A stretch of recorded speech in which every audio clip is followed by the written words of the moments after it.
untuk membuat visualisasi data sendiri, data yang telah diekstrak dari sistem itu akan ditampilkan. Kemudian pengguna bisa memilih data yang ada di UI. Kemudian data-data yang dipilih tersebut akan dibuat query-nya oleh sistemnya.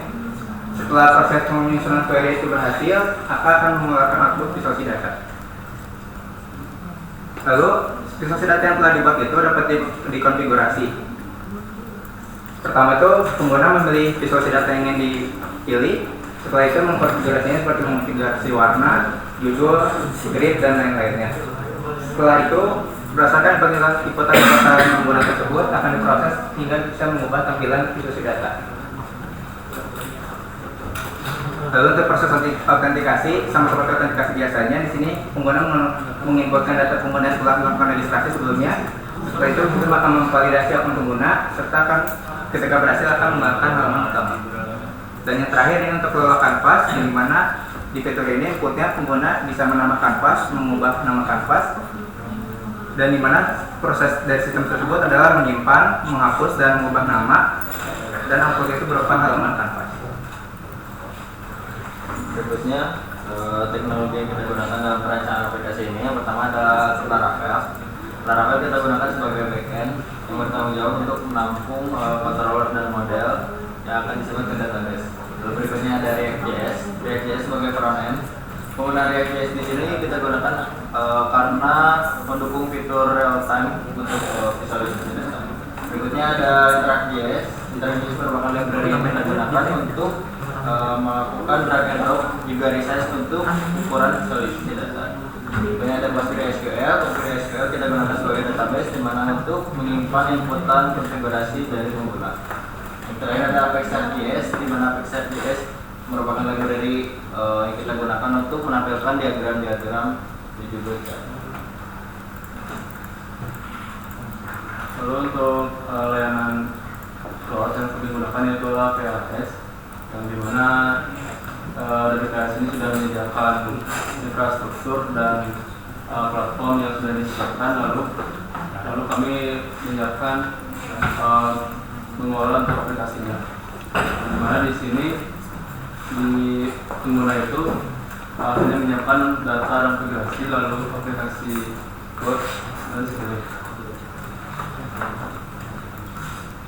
Lalu untuk teknologi cloudnya, kami menggunakan Google Cloud Run, yang dimana untuk menjalankan aplikasi komponen tanpa memerlukan pengelola dari server. Lalu untuk kami juga menggunakan Google Cloud SQL untuk membuat relational database, yang dimana pada saat ini kami menggunakan database relational PostgreSQL. Berikutnya ada struktur deployment with diagram standar. Di sini ada cloud repositories, merupakan tempat di mana developer menyimpan source code yang mereka buat. Lalu ada cloud build, di mana cloud build adalah tempat untuk melakukan merge dari source code yang telah dibuat. Berikutnya ada cloud storage. Cloud storage merupakan tempat penyimpanan file-file atau merupakan file-file yang ada di source code. Berikutnya ada container registry. Container registry merupakan tempat penyimpanan kontainer di container yang digunakan. Berikutnya dari cloud build menuju ke cloud run untuk melakukan deploy aplikasi. Lalu ada cloud SQL untuk penyimpanan database yang digunakan pada aplikasi. Berikut implementasi dari proses development yang kami lakukan. Di sini ada 4 langkah. Yang pertama, kami membuat service code SQL. Kemudian kami menyiapkan docker file dari source code yang telah kami buat, lalu melakukan Postgre repository dan membuat service dari Google Cloud Run itu sendiri. Yang pertama itu membuat service code SQL, yang dimana di sini kami menggunakan PostgreSQL dan di sini kami menggunakan dan mengisi konfigurasi yang dibutuhkan. Setelah berhasil membuat service tersebut, data-data ini akan kami gunakan untuk dikoneksikan kepada source code aplikasi kami. Setelah itu kami menyiapkan docker file dari project kami, yang dimana di sini tuh ada 2 folder. Yang pertama ada folder docker, yang dimana isinya tuh ada nginx.conf yang berfungsi sebagai web server, dan startup.sh itu berfungsi untuk menjalankan web server dan aplikasi kami. Serta dalam folder source ini berisi aplikasi kami, terutama backendnya, dan total untuk mengkonfigurasi Docker. Sebelum melakukan deployment kepada Google Cloud Run, kami mencoba terlebih dahulu untuk melakukan deploy di dalam lokal mesin kami dengan melakukan build image dari image yang telah kami siapkan, lalu kami menjalankan image tersebut. Kemudian apabila sudah berhasil, kami mulai mempush source code kami ke dalam repository. Lalu pada saat pembuatan service dari Google Cloud Run, kami itu memilih service dari yang GitHub ini, yang dimana untuk GitHub ini nanti akan dikoneksikan sesuai dari repository yang telah kami push sebelumnya. Kemudian sini juga kami melakukan setting environment, yang dimana sini merupakan penyusunan environment aplikasi seperti app name, app env, app URL, dan database-nya. Dan berikut merupakan hasil akhir ketika proses deployment Google Cloud Run itu berhasil. Selanjutnya kami akan menampilkan demo dari aplikasi yang telah kami demokan, dari yang telah kami deployment. Di sini untuk yang backend itu sudah kami deploy melalui Google Cloud Run, dan untuk yang frontend itu kami mencoba melalui Vercel. Seperti biasa, menggunakan teknologi.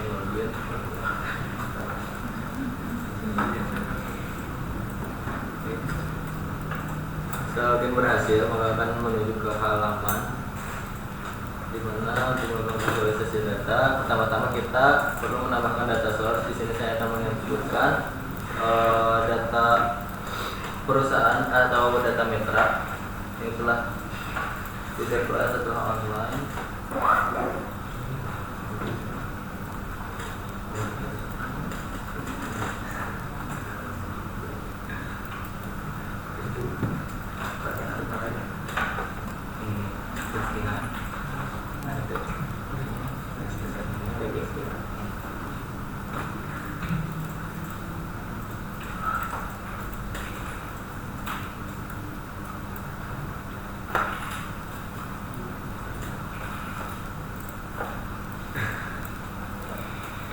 Jika database sudah ditambahkan, maka untuk sidebar paling kiri akan muncul nama-nama tabel yang bisa diberikan visualisasi data. Selanjutnya dalam proses pembuatan visualisasi, di sini untuk inputannya itu terdapat dimensi dan juga ada matrix. Di sini kita akan mencoba untuk input membuat visualisasi. Misalnya kita akan mengambil data aktivitas, lalu kita akan menambah agregasi total dari aktivitas itu agregasi kalau misalnya. Lalu kita create, dan sini dari inputan sebelumnya itu memproses inputannya itu menjadi sebuah query, sehingga dari query itu menampilkan sebuah visualisasi data yang dari defaultnya adalah data. Baik, selanjutnya dari visualisasi data yang telah berhasil dibuat, visualisasi data tersebut dapat dikonfigurasi mulai dari judulnya, terus warna atau bentuk chartnya, pengaturan grid, sumber X, sumber Y, dan pengaturan background. Di sini saya contohkan misalkan untuk mengubah warna chartnya menjadi warna kuning, belum menjadi warna kuning, dan apabila merubah bentuk diagram akan seperti ini. Lalu di sini juga terdapat fitur untuk kanvas, jadi pengguna dapat menambah kanvas.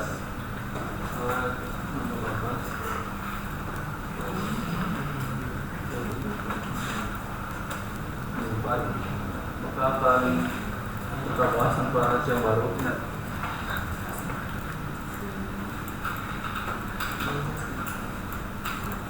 Lalu juga dapat melakukan ganti nama dan hapus.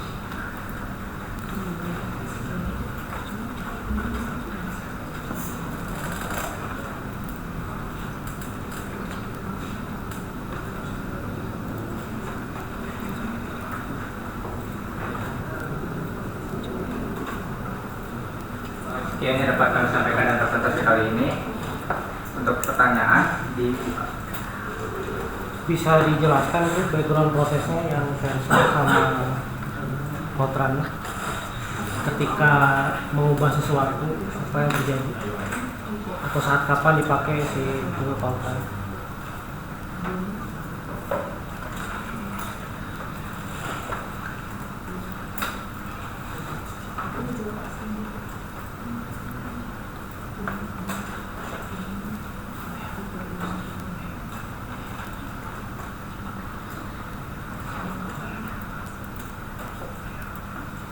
Di sini kan untuk Google Calendar itu kami gunakan untuk mendeploy dari backend-nya Pak ya, yang dimana setiap kami melakukan perubahan data atau mengupdate API, misalkan kita meng-add API untuk mengubah bentuk visualisasi, di sini tuh akan selalu meng-add API yang dimana API ini menggunakan API dari Calendar yang sudah kami deploy.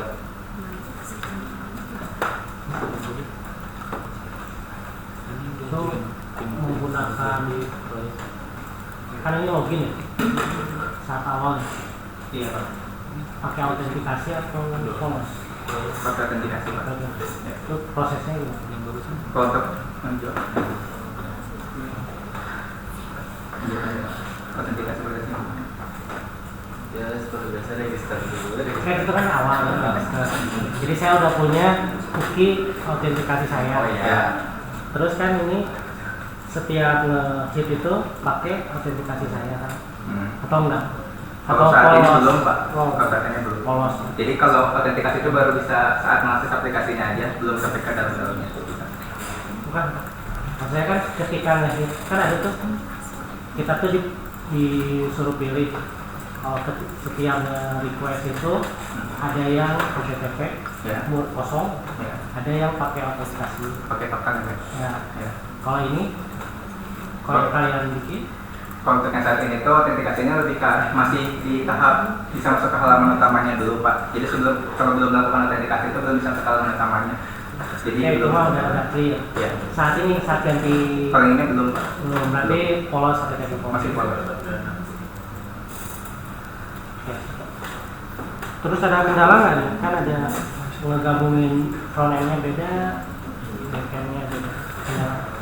Ada kendala nggak bisa? Kalau misalkan dari backend-nya sendiri, kami itu mengalami kendala pada saat pertama kali deploy menggunakan Google Calendar. Di situ tuh kan kami awalnya mencoba melalui CLI Pak ya. Di situ tuh kami lumayan meluangkan waktu untuk mencoba lewat CLI. Tapi sayangnya lewat CLI itu tuh kami kerap kali gagal, terutama saat di servisnya tuh udah muncul di Google Calendar-nya tuh udah ke-update atau udah muncul datanya. Tapi saat diakses aplikasinya tuh error gitu Pak, kayak error server 500. Maka dari itu kami tuh mencari cara lain dengan eksplorasi melalui YouTube. Di situ tuh kami akhirnya menemukan bahwa itu tuh bisa caranya pakai GitHub dulu, di-push dulu ke GitHub-nya.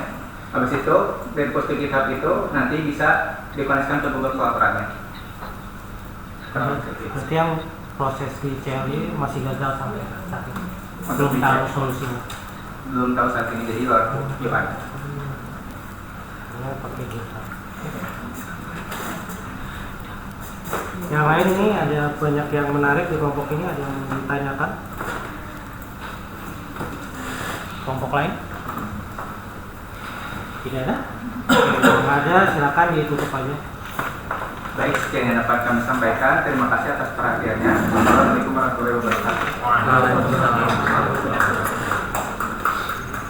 Ya, tepuk tangannya semua.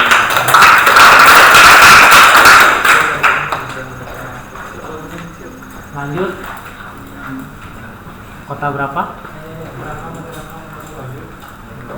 Selanjutnya Kota berapa? 103 bukan? nggak tahu, kan dia tuh. Iya betul. Soalnya atalinya nggak ada. Atalinya nggak. Atalinya di skip.